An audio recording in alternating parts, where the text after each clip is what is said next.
Woody Nerdigans. This is the one and only Packer Girl 89 of Nerdigans, and today's Manga Nerdigan live reaction video is going to be for World Trigger Chapters 237 through 238. But before I get into this recap and live reaction, let me just remind you to hit that like, share, and subscribe buttons. And because, of course, this channel, let alone this video, are not sponsored, and we ain't sponsored by Shueisha, and we ain't sponsored by Manga Plus, and we ain't sponsored by Viz. And considering how much we promote Manga Plus on this channel, it's kind of surprising, right? But if you love what we're doing and want to help keep me, my adorable little Bubba Key, who's preparing for battle at the moment, and this operation alive and kicking, so we can keep bringing you more anime and manga content, whether it be news, analysis, or live reactions like this one, feel free to hit up our Cash App and PayPal. Links are in the description box below. So, I hope this isn't my last World Trigger live reaction. I swear to God, I'll be furious if that happens, but it's not looking good for me and the kitty right now. No. But last time I covered World Trigger, we found out Hadahara basically went AWOL and joined the Outsiders. Oh, Jesus. All right, let's get to this chapter, see what's in store for us today. So we're starting off with 237. So Hadahara joined some Outsiders to smuggle herself into the neighborhood. But that's enough about my squad. Back to the conversation at hand. Emma, given everything you've just heard, I want you to ace this test with your own strength. And this chapter is titled The Away Mission Test, Part 33. Why? What's the connection there? The leadership team is wary of others emulating what Hadahara did. Huh? You think they're worried if I flunk this test, I'll join some Outsiders and smuggle myself out there like her? I never. Can you state that with such certainty? What if Hadahara had invited you to join her as a stowaway? Can you truly say you would have turned her down? After not being selected, if you were to express a desire to search for Hadahara, don't you think that the others on Kagura's squad would have leapt at the chance to enable you? Hypotheticals like that are moot right now, though. For now, I want you to quash any lingering doubts and make it on the away mission through the proper channels. That's my point. Hey, Ninomiya, are you sure you should have told me all that? Leadership gave me permission during my captain's briefing before the test. Once you pass this test, I'll reveal even more. Understood. Oh, wait, understood? Then get some sleep. If she'd asked me to get smuggled out with her, would I have taken her up on it?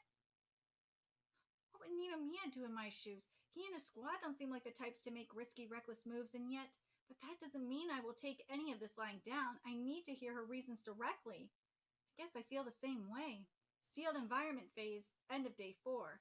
Sealed environment phase, day 5. Good morning, Yuzuru. Morning. Amatori. I'm also going to try even harder today. That's great. It'll be a joint effort. Meanwhile, at Suwa Squad 7. Apparently, the special battle sims are starting today. I gotta wonder, though, what's so special about him? Well, they're still just battle simulations, right? So it can't be too different from the past few days. At least that would be good news for us. Yeah, since then we could just stick to our winning tactics. The obvious answer is that it'll be like what we've been doing, except with some weird extra rules tacked on. How weird are we talking? Like maybe you get double bonus points for eating 4 eyes. Some squads would be at an obvious disadvantage. That reminds me of the special assignment 2 days back, when they asked us to come up with new rules for the rank wars. The assignment Suwa did? Yeah. Speaking of, how did you respond to that, Suwa? Huh? I don't remember. It was kind of a rush job. Memory of a goldfish, and not a smart one. 2 days earlier, after collecting the responses for special assignment 3, now then, shall we review each squad's responses? Very well, let's do it. And that's Sakurako, Takatomi. Dude, she's 15, damn. But yeah, Rage Wars commentator, systems management, senior staff. All right, let's do this. The prompt was to come up with new rules for the rank wars. And that's, addresses the factors including the current rank wars that hinder improvement. Takes into account whether the suggestions offered could realistically be implemented as a new standard for the rank wars. Avoid suggestions that would require drastic alterations to rank war parameters. Discusses relevance of these factors to defense mission and away missions, and award more points for responses that go into greater detail concerning points 1 through 4. We'll begin with the more common responses. The answer we see the most by far involves pitting two squads against each other. 5 squads offer that as a suggestion. They claim that this would bolster teamwork with other squads. So team up for 2 squads versus 2 squads. So that's suggested by teams 1, 2, 4, and 6. 4, 6, and 10. Some said to split each sub-rank into 2 massive teams that would face one another, shirts and skin style. They offered similar reasons, or they offered similar reasoning. So the ones that wanted that, they were talking, yeah, top E rank shirts versus skins. So 3, 5, 8, 9, and 9. All right. Oh, those are points, right? No. Yes, I'm sorry. Those were points. One, yeah. Okay, that makes more sense. All right. Could be wrong though, because there's like 2 9s there, so I was like, wait a minute, they ain't squads. And any thoughts from the perspective of rank wars management? Right. Well, setting aside the extra labor involved in forming these new groups, none of this would create too much additional work. I think these ideas would be pretty simple to implement. Is that so? However, the shirts versus skins idea runs into issues with point two. Taking into account whether the suggestions offered could realistically be implemented as a new standard for the rank wars. Forcing all of B rank to participate in such a match would inevitably leave us short staffed for defense missions. For every one of these matches, we'd have to rearrange the schedules of A rank agents. That would pose some issues. Right, and that's exactly the reason that the current rank wars format is split into day and night shifts. Only squad 5s. Okay, so it was squads. Okay, that's what I was thinking. Only squad 5 Sakari touched on that point. Implementing this would require a staggering schedule. For instance, the top sub rank would fight on Monday and Thursday. The mid sub rank would do it on Tuesday and Friday, with the bottom sub rank on Wednesday and Saturday. Updating the ranks would have to happen on the weekend. A nice concrete solution, I agree. Here's another suggestion that would cause a scheduling problem from squad 9s. From Squad 9, 2 of them from Squad 9. Agents not participating in a given match could watch the match and submit a report on the observed battle tactics. That answer came from Squad 9 for one. Some kids just love doing homework. Kashio and Sasamori proposed that all of the B rank join a fortress defense game. All B, and this is Squads 9, 11 that wanted this. That does sound fun though. Each team aside, I'd worry that the defense team would turn it into a game about time management. Yeah, and that's a bad thing? Well, in reality, you often don't have time to plan strategies in the heat of a defense mission. That's true. No, actually, you have to be careful. It depends on the environment you're in. Like, if you're in, like, a poisonous environment or whatnot, and there's only a certain amount of time that you could be out there before, the toxins are going to affect you, yeah, that's where I think time management would totally matter. Well, in reality, you often don't have time to plan strategies in the heat of a defense mission. Not for the rank wars, but this idea might be worth implementing as a special training exercise. I agree with that. This one's on the mild side. While keeping the standard 3-way battles, we could add a tower defense element to shake things up. That wouldn't interfere with the schedule at all, and that's from squads 5 and 8. And it says here that small map, agents would not be teleported to random locations at the start. Squads with more agents would have the advantage in a match like that. Funny how that suggestion came from 2 snipers. Emma also proposed a handicap match where one top rank B squad would face 3 squads from the bottom of B rank. I like that. A few times per season, hold a handicap match with top rank B rank squad versus 3 bottom rank B rank squads. That could be interesting, but putting together the matches and scoring them would be a headache. One of Sasamori's idea seems realistic from a management perspective. 3-way matches should involve a top, middle, and bottom ranked team. Defeating opponents from a rank higher than one's own would award bonus points. For both of those last ones, the reasoning was this would give lower ranked teams valuable tactical experience. I agree with that. My concern when it comes to unbalanced matches is that the losing team could take a serious hit to their self-confidence. On the other hand, in a real-life battle, you're likely to come up against opponents whose qualifications and skills put them on another level. If the lower rank squads are into the idea, I say why not let them try? Let's get back to the more common responses.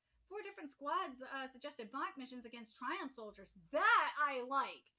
Simulate a defense mission pitting 2 or 3 squads against a large-scale invasion of Trion soldiers. Squads would compete to eliminate the enemies in the fastest time with the fewest casualties. So that's squads 1, 5, 7, and 11. Well, it would foster a better balance of what sort of oh my god, would foster a better understanding of what sort of enemy forces one is capable of dealing with.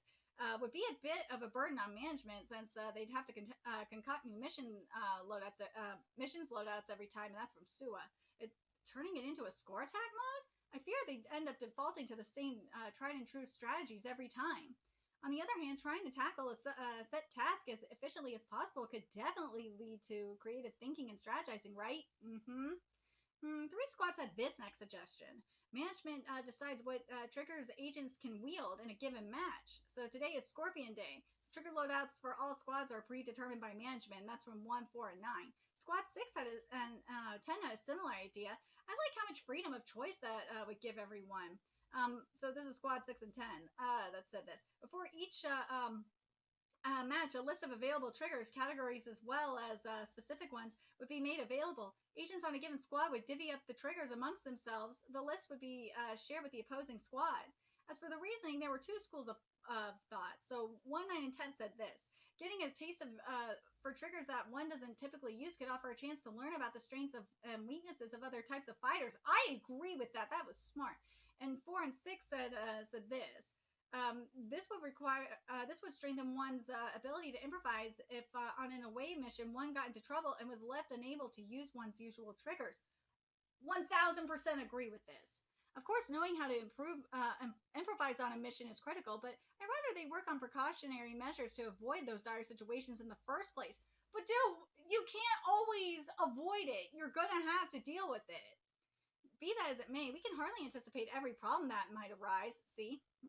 Meanwhile, some answers went in a more free-spirited direction, like Oji's and Taichi's, to name 2. Original modified triggers. Damn, each squad could come up with and use original triggers with modified functions. I like this idea a lot. Another fun idea, only if you set aside the fact that we lack the engineers for that. We could always give them the simulation tools that adjust trigger parameters and only allow the creations to function on those simulated maps. It's not out of the question. And Karachi came up with something similar, which is basically to allow us to adjust parameters of for our triggers and TRION bodies from the strategy room. Example, high defense, but one's shield vanishes after 3 seconds. Example, high resistance, but one's TRION body has low mobility. Oh, sort of like my division's Kiyosuke and his Geist. We need to set some solid restrictions. Amateurs might opt for a high-power momentary burst mode that leaves them unable to fight in a prolonged battle. Insta-win if I land this shock. Are you thinking we'd see a rise in popular specialized builds just for the rank wars? There aren't many who can make good use of the ability to fiddle with minor technical settings. I suspect that after enough time passed, everyone would be relying on the same surefire settings programmed by someone who knows what they're doing. I see your point. Not too different from the current meta. Except the 3 who made these suggestions would be pretty good at this sort of thing. That's true enough. Next, we have 2 responses that took a different approach to adjusting numbers and value. And these concern new rules about TRION capacity. So for Squad 2 said this. Shuffle the TRION values around within each squad, and then 7 and 10 said this. Automatically give everyone on opposing squads the same TRION values during the match. Oji says that shuffling the values would foster great understanding of one's own squad mate, while the other 2 want agents to get a feel for their other capabilities beyond just TRION. Let's see. This would tell one whether or not they're relying solely on TRION or how TRION correlates to one's win rate. It would be a way to compare and measure one's other attributes and qualities besides TRION. I understand the urgent to experiment, but it's risky to artificially power up someone who has naturally low TRION. They could wind up with a mistaken impression of whether it's the TRION or their true abilities doing the heavy lifting. We can't have that. Maybe I actually do have what it takes. Oh, that's so mean. On the other hand, it'd be a way to retrain agents who've been relying on their high TRION levels like a crutch. I agree with that. Moving on to the more niche responses, we have Katora and Captain Suwa. They suggest having operators join the battle. Operators, not combatants, would be teleported into battle as well. They would provide information-based support via laptop. A squad whose operator bailed out would suffer an instant loss or at least a high penalty, reasoning it's good practice for battle alongside non-combatants. Neat idea, and that could definitely happen on away missions. It wouldn't be too tricky to implement on the simulated maps. I like that idea too. Katora combined that first idea with another. She's picturing a defense mission taking place outside the hazard zone in an area with civilians. That could certainly be the case in the event of a large-scale invasion. So designate buildings and NPCs on the map that incur a large penalty if destroyed. I feel like we've seen that before, though. Kiko Chihara, another A-rank agent, had an idea that hints at away missions. So basically, don't reveal the identity of the opposing squad. All opposing agents would share a common anonymous avatar that prevents visual identification. He's clearly taking into account combat scenarios out in the neighborhood. They're coming closer. Are they hostile? They don't appear armed, so Scorpion or shooter triggers, or maybe just hiding their triggers? Reasoning instills a habit of observing the opponent's movements and triggers. Also forces one to be aware of not needlessly revealing one's own weapons and strategies. Good point on away missions. You can often make a good guess about the opponent's tactics based on their moves and overall vibes. That's another one we could implement without delay. Finally, I'm surprised this idea only came up once. And this is from Squad 3. Incorporate TRION soldiers into the squads. Susanari 1 TRION soldier brigade. Reasoning it would benefit Border if we knew how to wield TRION soldiers. I agree with that. So this one's from Betsuyaku. We could probably implement that if if RMP were to share their data with us. But who would actually control the TRION soldiers? Wouldn't it have to be be the operator? If that were the case, operators' parallel processing aptitude rating, we'd see the gap widen in terms of operators who can handle multiple tasks at once. TRION soldiers are mostly capable of fighting on their own, so maybe it wouldn't be such a big deal. You really think so? I'm loath to complain about something that's already been decided, but ultimately, I think it would be wiser to keep separate the departments using TRION soldiers and the agents who wield triggers. I can agree with that. Especially the bottom B rank. A number of them still can't contend against Marmot. Marmot in a solo matchup. So you have the Rabbit and the top A or bottom A rank, and then there's Marmot in mid B rank, and then there's the bottom B rank. Let's see. If they suddenly start relying on TRION soldiers to learn how to fight, they'll only fall further behind their colleagues in middle B rank and higher. That said, the rank and file engineers don't have much combat experience. If RMP wants to create squads specializing in using TRION soldiers, they would need feedback from defense mission squads. I understand that practical angle, but even so, on that topic, we'll probably see plenty on day 5, 2 days from now. I'll be looking forward to it. I suppose so. Next, let's use the rubric to assign their scores. Very well. So we're in the sealed environment phase. Day 5. Labor hours begin. All right, it's 9 a.m. Let's get to it. Understood. Okay. Roger that. Should we keep going with the delegated assignments since we finished the universal ones? Yeah, good plan. We 3 should finish up the universal assignments today. I think we've got this. Sounds good to me. Like before, we'll probably get the rules for the special battle sims a little past noon, so hold the phone. I just got something from the higher-ups. I'm dropping special assignment 4 in the shared folder. Huh? First thing in the morning? So create TRION soldiers using the attached software. Each squad member must create at least one. The TRION soldiers you create will be used as controllable units during the special battle simulation exercises both today and tomorrow at 3 p.m. We're creating TRION soldiers? Not just that, we gotta use them in the battle sims? Change of plans. Everyone, load up that software. Give me a break. Sure thing. Let's get to Chapter 238 to the TRION Soldier Maker version 1.05. And this chapter is titled The Away Mission Test Part 34. I've got the software open. Looks nice and simple at a glance. That's some clean UI design. Yeah, because you have the body settings, armor, custom stat value, sensors, weapons, and skills. And then for the creation cost, it's 0 out of 600. The squad budget as a whole is 12,000, and then there's unit durability and stuff like that too, and visualizing. But anyways, we should probably just dive in and throw together whatever, right? That would be the fastest option. Got it. So we've got size and leg settings. So you got 2 legs, 4 legs, insectoid, 4 legs beast, 6 legs insectoid, and flying. Size-wise, a 3 is a bit bigger than a person. Damn, 5s are huge. Let's go with 3 then, and I'll make it bipedal. Whoa, this looks cool. Oh my god. Seeing the skeleton and guts alone is pretty gross. No, it's not. Well, maybe it's because I cover, like, really gruesome manga. So, this ain't gross. This is nothing.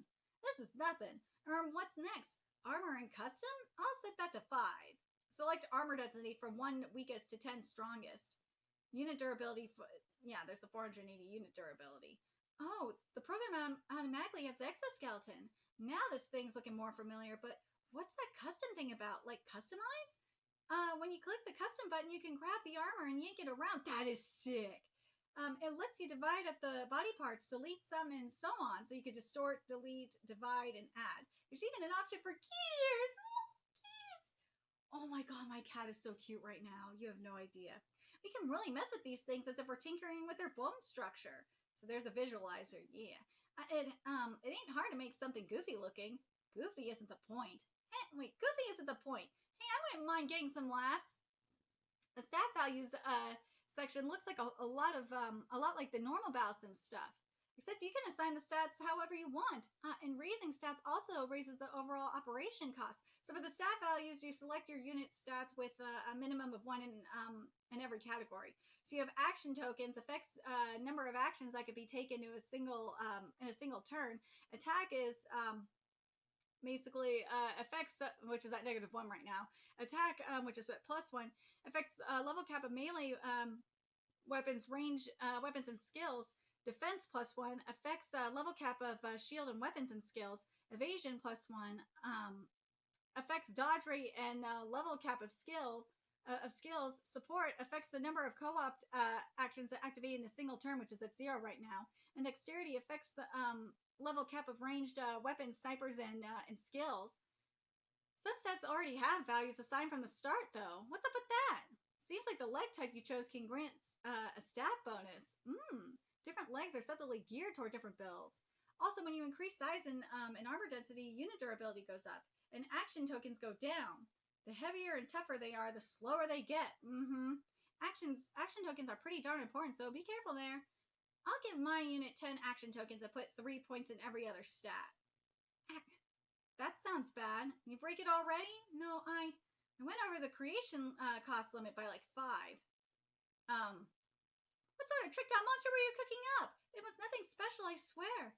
Well, yeah, you got to keep that cost under 1,200. Can't go getting greedy with your add-ons.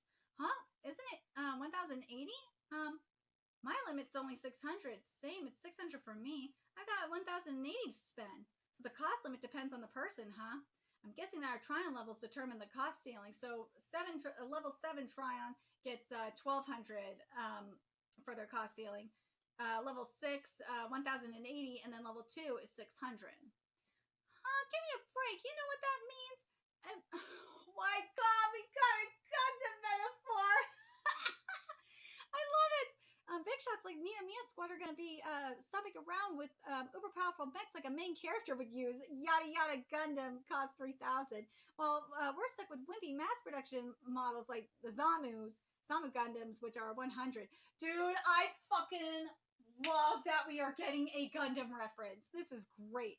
Amatori's creation is bound to be overpowered. Look, like I said, this game blows. Calm down, Katori. Look below creation costs. See that squad budget number? It says 12,000. Now I can't be totally sure until we get the rule set for the special sims, but I'm betting that number tells us how many units we can use in a single match. We'll throw in a bunch of the units we've each made, and the total combined cost has to come in under 12,000. Meaning, if your TRION soldiers are more costly to start with, you can't use as many. So you have 4 Gundams versus like 12 Zamus, right? Yeah. But dude, this is like a quality over quantity kind of situation here, though.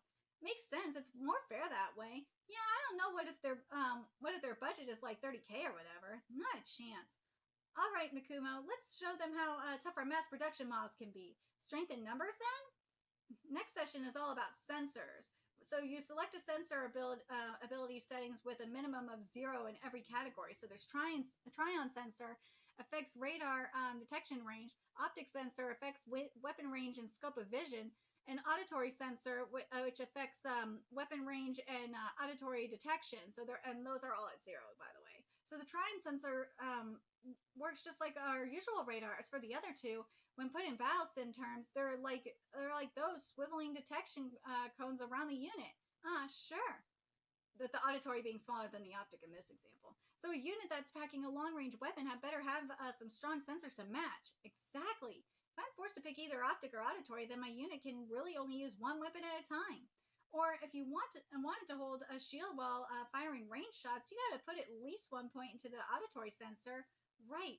And it says all data is shared between units. So, data picked up by the sensors is shared between all units, it says right there.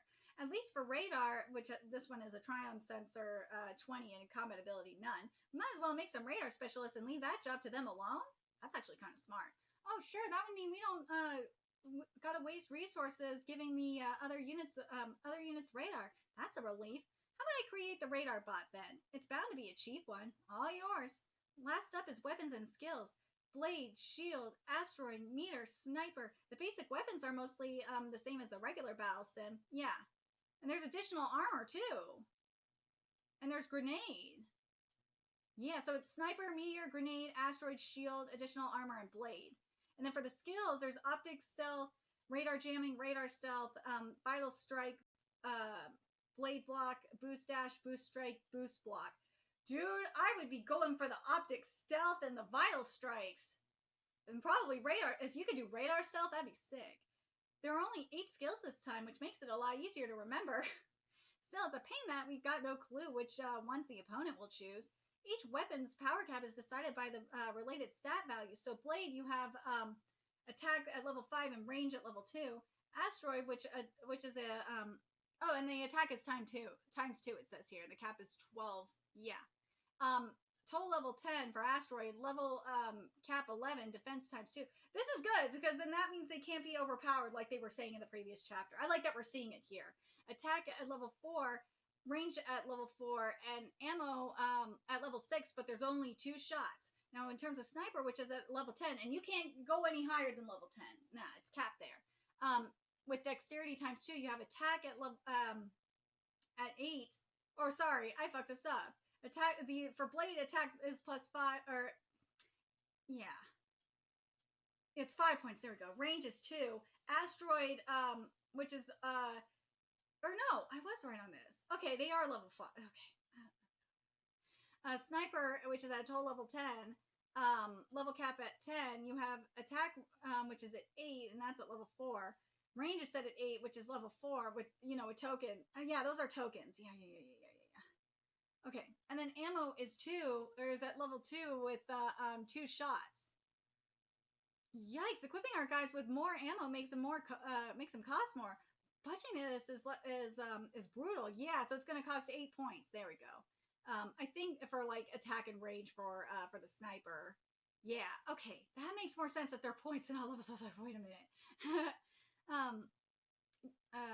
I think that relying on teamwork tactics will be tough in this setting because co-op actions require points assigned to the support stat. We better go in different directions. These skills are so totally ordinary. You got your backroom chameleon, a blocking move, and the boost skills are like grasshopper. The only unfamiliar ones are jamming and vital strike. What do we think jamming is about? Seems to be a skill that keeps allies from showing up on enemy radar. That's sick. Sounds awesome, but it costs a ton. Even at a high level, it only lasts 2 turns. Using it effectively would be tricky. And that vital strike one sounds a lot like that skill Toma was packing, which targets the vitals when your attack damages an enemy unit. Regardless of damage amount, there is a 30% chance the target will be forced to bail out. Oh, in that case, this version is way crappier. Even when you pump it up to the max, which is level 20 with dexterity times 2, it only procs 10% of the time. Dude. Okay. That's not a great bang for your buck, basically. It's basically a Hail Mary. Interesting. There, I'm all done. I'll upload it into the squad folder. Oh, it's a key! It's a kitty cat bot that even civilians would love, and it's called Uppercat. Creator Madoka Ui, and we don't. Yeah, the creation cost is 184, and the unit durability is 72. So you have the action token. Action token's 5. So you have attack at 1.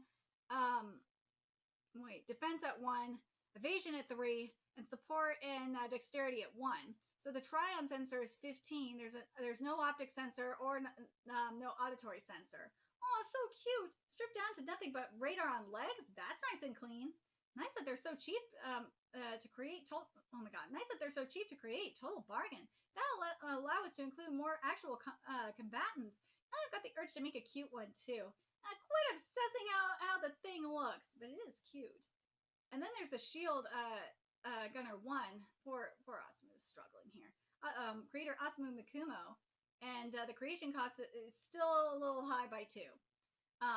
With the unit durability at 252. So basically, the action tokens are 11, with attack at 5, defense at 3, evasion and oh my god, what was the other one? Evasion and support at 1, and then is that dexterity like I think it is? Yeah, dexterity at 7. Ooh, and the weapons and skills. So it's an asteroid, total level 12, which with attack and dexterity, and the attack is 5, the range is 5, and the ammo is 6. Oh, 6 shots. Okay, total level, and the shield is total level 6. Level cap 6, defense times 2. Given my given my tight cost ceiling, I could only create a relatively weak unit. Will loadout without ray gus make this even tougher for me? Oh, got something incoming. All right, special battle simulation exercise rules. Let's go. It's the rules for these It's the rules for these special battle sims. Let's check them out. They wasted no time, huh? So for Utagawa's squad 1, let's go there. Okay, let's go over these rules in detail. First off, the map and control should be similar to the battle sims up through yesterday. That's a relief. So here we go. The only units usable in the special battle simulation are TRION soldiers. Again, going off the suggestion. The combined cost of all deployed units must fall within the squad budget of 12,000. Multiples of the same unit may be deployed, but each squad member's individual creation must be used in every match, at least one of each unit. When a given unit is defeated, the other squads receive points equivalent to that unit's creation cost. I like that. Until an enemy unit is defeated, its creation cost and point value is unknown. Each match lasts 5 turns. If the final gap in points is 2,000 or greater, the squad with more points win. If the gap in points is less than 2,000, the match. What? Damn you, Viz! Why do you block at the text like this?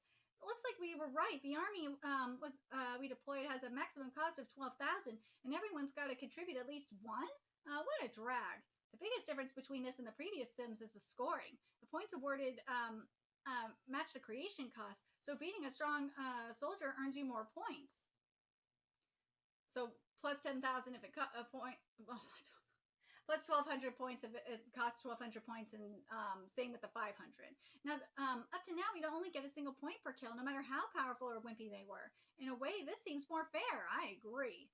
But high-value units will truly be strong. Think about Chica, for instance. True enough. Amatori's avatars have particular weaknesses, but she might be able to overcome those in this setting. Lack of action tokens she has. Taking that into account, I'd like to iron out our overall approach. Since we've got no idea what sort of units the others will cook up, how can we even form a strategy? There are limitless approaches and tactics. We can never hope to predict the opponent's strategy. Actually, thoughts, Kataro? I'd like to hear Kuga's take on this. Since his input has been pretty valuable for the assignments and battle sim so far, gotta admit, he's made some decent calls in a kind of humdrum way. Nah, you've all contributed plenty. Yeah, cut the crap. Sorry, didn't mean to put you on the spot. It'd be pretty suspicious for an ordinary Japanese boy to know the ins and outs of TRION soldiers. Tamakoma has gone on away missions, and since you work with Usami, I bet you're knowledgeable about TRION soldiers. My latest creation, Yashimaru Scarlet. God, they're so creepy. Sure. I'll fill you in on just what I've learned from Shiori then. Thank you. At the basic level, TRION soldiers with designated roles tend to fulfill their functions better for a given cost. The ones loaded up with lots of abilities inevitably cost more. When deploying groups of them, it's typical to tone down the special features and opt instead for teamwork tactics. But having ours work together would mean spending resources on the support stat, and that cost adds up quickly. The thing is, real Trion soldiers can have different brain parts. There's the high performing solo type, the standard solo type, and the team tactics type. Those with team tactics brains will link up in groups of 4 or 5, but we don't have that setting as an option here. So the teamwork route is going to be tricky to pull off in terms of both abilities and cost. The cost alone could blow our budget. Well, aren't you handy to have around? Okay, give us some counter strategies to work with. Putting your fate in my hands, huh? Go ahead, superstar. I think the right counter strategy is nothing at all. Hey, Kataro, let me ask you something. Sure. Say that at the start of the match, 12 enemy units show up on the radar. Assuming none of them are hidden from view, what's the expected cost of a single unit? Putting aside squads like Ninomiya's, each is around 1,000, likely between 800 and 1,200 at this, at any rate. With you so far. Now, what if we see 20 units? In that case, each one is around 600 yen. Hold up, slow your roll, Kataro. What if they oh my god. I fucking love how they look like freaking Zamus. I do. Well, what if they toss in a bunch of cheap dummy units? Then they could still include a decent number of burly ones with 20 units total, with 10 times 1150 with being 11,500, and then the other being 50 times 10 equals 500, bringing the total to 12,000. Right. In that event, we'd end up facing stronger foes than expected. Pretty tough for a 600 yen chump. Actually, 150 or 1,150 yen. Dude, I swear to God, this is giving some Pokemon realness right now. But as Katara is suggesting, it's still possible for them to have 20 units each worth 600, right? Yep. So the information provided by the radar doesn't exactly help us gauge their unit's strength. Basically, instead of making all these predictions, looks stronger than me. We're better off taking a good look at them on the battlefield? I wouldn't say that either. The program lets us tinker with each Trion soldier's appearance, so a strong-looking one could be weak, and a cheap-looking unit might be really valuable. That's a trap to watch out for. So you're saying until we face a unit in combat, we can't know anything about him? Bingo! In this game, it's better not to think. It's better to go by instinct. We shouldn't think. To be precise, force the opponent to overthink while we don't think at all. I get it. The other squads are probably forming their own counter strategies right now, but doing that requires actual data. In this situation, we can't come up with proper strategies given the lack of info. Ultimate Omni Responder, well, it's pricey though. A bit pricey though. And an all-rounder who can handle anything would be costly. Since nobody's got a leg up in forming strategies, a team geared toward offense instead of defense is more likely to win. We want aggressive units plenty packing of heat that we can send against my opponent hard and fast. That's easy to design, and it'll give us a good shot at victory. Instead of observing before striking like we always do, we'll skip that first step to seize the initiative. That's what I'm thinking. If we're set on this blitz strategy, it should be simple to create units with practical stat builds and loadouts. Yep. I get the not thinking part, but how do we make them overthink it? We got to incorporate plenty of details that sow doubt in their minds. We want them pondering all the possibilities, just like you were doing before Urashima.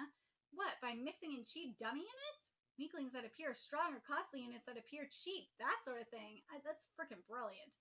By having many visually distinct units, we could keep the opponent distracted and constantly guessing. Yeah, you could have a big one, a small one, or just like a kitty-looking one. Exactly what I mean. Our hard-hitting blitz will be that much more effective if we give them a lot to process, since everyone we're facing went through the same battle sims up to now. Unless they explicitly decide not to form a counter strategy, they'll have a hard time ignoring the visual data available to them. Great, so we need some solid offensive units for the blitz strategy and a bunch of ideas to keep the opponent confused. Got it. Sure thing. Roger that. Right. I love this idea that we're doing Trion creature simulations like this. Our armor, you know what I mean. Hold on, let me do this. I like that we're doing a Trion soldier simulation. I think it's very important. A lot of the suggestions that were in the previous chapter, I can understand where they're coming from. And I do agree that they do need to change it up because they can't do the same thing over and over again. Because when you're out on the battlefield, yeah, it's nothing like the rank wars. No, no, no, no, no, no, no. So I do like the idea to like keep everyone on their toes and keep them thinking on their feet because that's what you're gonna have to do when you're out in the neighborhood. And we're not talking about Mr. Rogers' neighborhood either. But let me know your thoughts in the comment section below what you guys think. And remember to like, comment, share, and subscribe to Nerdigans Inc. Love what we're doing and want to help keep this operation alive and kicking so we can keep bringing you more World Trigger content. A few ways you can do that. Donate to our Cash App, PayPal, Patreon. Purchase something off our Amazon wishlist. All that's in the description box below. Also, make sure you follow us on Twitter, Twitch, Discord, friend us on PlayStation Network. That is in the description box below as well. Until next time, Nerdigans, I will be seeing you later. Bye.